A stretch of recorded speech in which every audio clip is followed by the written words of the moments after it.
Pertanyaan sekarang, saya yakin Tuhan saya Allah, tapi Allah nggak kelihatan. Ada alasan tak kenapa Allah nggak kelihatan? Ada alasannya. Anda tanamkan baik-baik, ini masalah akidah yang paling penting. Kata Nabi, atau disebutkan dalam banyak riwayat, bahwasanya nabi-nabi pun belum pernah ada nabi yang lihat Allah, termasuk Nabi Muhammad SAW. Kita ambil dalilnya dalam hadis Bukhari.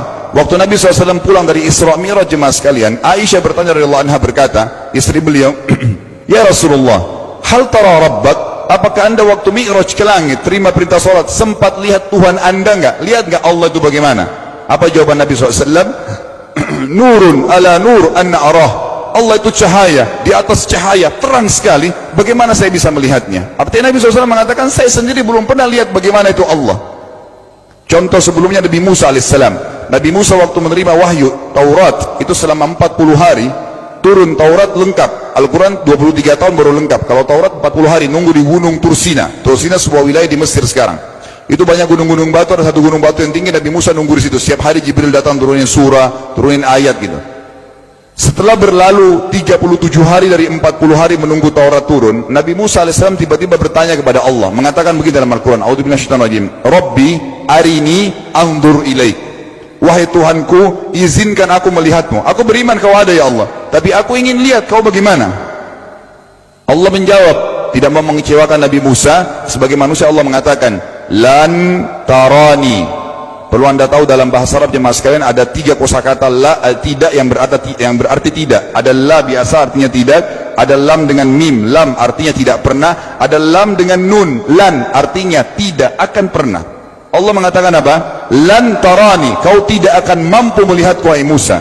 Tapi Allah nggak mau kecewain Musa. Ternyata Musa selama 37 hari jemaah sekalian kagum-kagum melihat gunung-gunung batu di situ. Pergantian siang malam, burung-burung yang terbang, air yang mengalir di lereng-lereng gunung. Lalu dia mengatakan, Allah mengatakan apa? Walakin unzur ilal jabal, fa in istaqarra makanahu fasawfa tarani.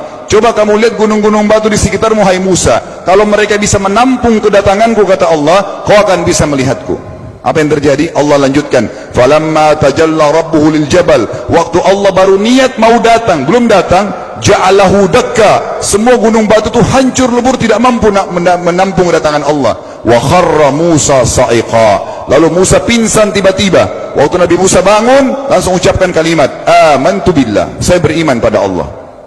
Berarti fakta lapangan, nabi-nabi aja belum pernah lihat Allah. Masih pertanyaan lagi jemaah sekalian, kenapa Allah nggak bisa kelihatan? Saya akan jawab dan tolong ini jadikan sebagai pegangan hidup. Ini landasan akidah kita. Kata para ulama, karena anda kalau sholat, anda mengucapkan satu kalimat yang merupakan jawabannya. Allahu Akbar. Allah Maha Besar. Akbar adalah siga mubalaghah dalam Islam. Sesuatu yang melampaui batas, Maha Besar. Kita terangkan. Kata Nabi SAW, perumpamaan bumi yang kalian tinggali ini dibanding dengan langit pertama di atas kepala kalian, ada 7 lapis langit. Allah mengatakan, sab'an shidada, 7 lapis langit yang kokoh. Alladzi khalaqa sab'a samawatin tibaqa, yang menciptakan langit tibaqa bersusun, 1, 2, 3, 4, 5, 6, 7. Allah di atas langit ke-7. Kata Nabi SAW, perumpamaan bumi yang kalian tinggalin dibanding dengan langit pertama di atas kepala kalian, ibaratnya seperti cincin yang dibuang di padang pasir.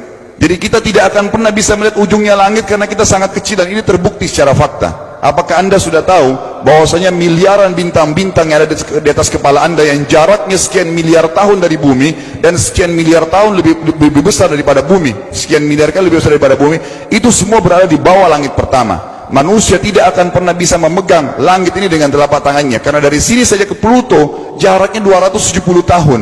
Nggak bakal bisa ada astronot dikirim kena mati di tengah jalan. Jaraknya jauh sekali bintang-bintang, dan semua berada di bawah langit pertama. Kata Nabi SAW, di atasnya ada langit kedua besarnya, digabung antara bumi sama langit pertama seperti cincin dibuang di padang pasir. Langit ketiga, 2, 1 dan bumi digabung tiga-tiganya, dimana langit ketiga seperti cincin dibuang di padang pasir, sampai langit ke-7, 5, 6, 4, 3, 2, 1 dan bumi, 7 digabung, dibanding langit ke-7 seperti cincin dibuang di padang pasir. Dan langit yang luas ini jemaah sekalian dipenuhi dengan makhluk Allah yang lain namanya malaikat. Dalam hadis Bukhari kata Nabi SAW, waktu saya sedang dimi'rajkan ke langit, tidak ada 4 jari pun ukuran di langit yang luas itu, kecuali saya temukan malaikat yang sedang ruku atau sujud, penuh dengan jumlah mereka.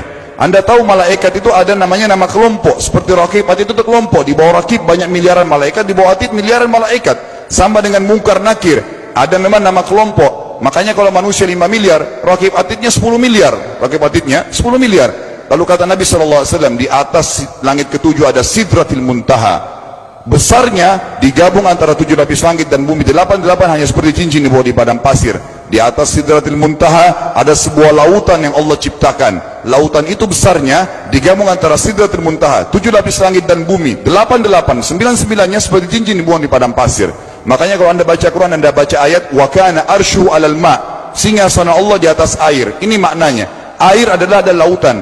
Lalu kata Nabi SAW, arsy-nya Allah di atas lautan itu singgasananya Allah. Besarnya digabung antara lautan, Sidratul Muntaha, 7 lapis langit dan bumi. 10-10-nya hanya seperti cincin dibuang di padang pasir. Anda sudah hafal ayat kursi? Apa artinya? Ayat tanda-tanda kebesaran Allah. Kursi itu artinya bukan tempat duduk, tapi tempat pijakan kaki raja di singgasana. Kalau raja inginnya singgasananya di pijakan kaki, itu namanya kursi. Kita baca apa? Wasi'a kursiyuhu as-samawati wal ard. Pijakan kakinya Allah saja sudah menutupi seluruh langit dan bumi ini. Jadi kita mustahil bisa melihat Allah karena besarnya Allah Azza wa Jal. Tinggal kita tutup jemaah sekalian. Kira-kira, lalu bagaimana saya berhubungan dengan Allah? Jawabannya sederhana. Anda lingkari namanya Allah, ini Tuhan kita. Yang menyembah selain Allah kafir, yang mempartisipasikan Allah dengan makhluknya, masih sembah berhala, kuburan, jimat, namanya syirik. Dua-dua nggak boleh. Untuk berhubungan dengan Allah yang tidak kelihatan dengan mata kita ini, tapi kita bisa rasakan keberadaannya, cuman satu cara. Di bawahnya lingkarin ibadah, sholat, puasa, zakat, haji, takziah, ziarah kubur. Semua ini adalah rangkaian ibadah untuk berhubungan dengan Allah. Semua ibadah ini jemaah sekalian harus seperti yang Allah mau, bukan yang anda mau. Ini penting. Karena kalau tidak seperti yang Allah mau, Allah tidak terima. Bagaimana caranya supaya bisa seperti yang Allah mau? Ikuti buku pedomannya. Ada Al-Quran, ada Sunnah. Yang beribadah keluar dari dua pedoman wahyu ini tidak akan diterima oleh Allah. Seperti anda kalau kerja di perusahaan, pimpinan perusahaan kasih peraturan, Senin pakai baju kuning, Selasa baju hijau, Rabu pakai baju hitam. Datang jam 7, keluar jam 5 sore. Ternyata anda tidak. Hari Senin anda pakai baju yang hari Rabu, datangnya jam 9, keluar jam 2 siang. Dikeluarkan oleh pimpinan atasannya. Itu baru peraturan manusia.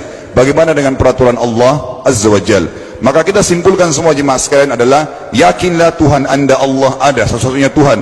Kalau anda sedang sakit, yang ciptakan anda Allah, yang ciptakan penyakit Allah, yang menciptakan kesembuhannya Allah. Kalau kita sedang musibah sama, kalau kita sudah senang juga sama. Semoga Allah SWT menjadikan kita orang-orang yang senantiasa beriman padanya, dan juga selalu berteguh dalam keimanan tersebut serta mengikuti syariat.